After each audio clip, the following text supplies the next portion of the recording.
கர்த்தருக்கு ஸ்தோத்திரம். இந்த நாளுக்கான தேவ வார்த்தை யோசுவா புஸ்தகம் 1ஆம் அதிகாரம் 9வது வசனம். பலன் கொண்டு திடமனதா இரு, திகையாதே, கலங்காதே. இந்த நாளின் தேவ வார்த்தையின்படி ஆண்டவராகிய இயேசு உங்களை ஆசீர்வதிப்பார், உங்களோடு இருந்து சமாதானத்தின் பாதையிலே உங்களை நடத்துவார். இந்த வாக்கு தத்தம் யோசுவாவுக்கு ஆண்டவர் பேசுகிறார். மோசேக்கு பிறகு யோசுவா இஸ்ரவேல் ஜனங்களை தலைமையேற்று நடத்துகிறார். அப்பொழுது அவருக்கு கொடுத்த வாக்கு தத்தம்தான், நீ கலங்காதே, திகையாதே, பலன் கொண்டு திடமனதாய் இரு என்று சொல்வதை பார்க்க முடியும்.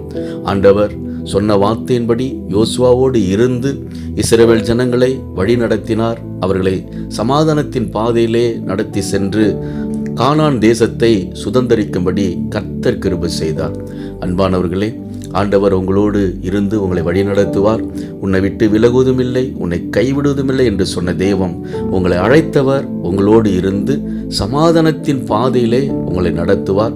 நீங்கள் கலங்காமலும் திகையாமலும் இருங்கள். அவர் உங்களை சமாதானத்தின் பாதையிலே நடத்தி உங்களை சுதந்தரிக்கும்படி செய்வார். விசுவாசியுங்கள், மகிழ்ந்து களி கூறுங்கள். இயேசு உங்களை ஆசீர்வதிக்கிறார். ஆமேன்.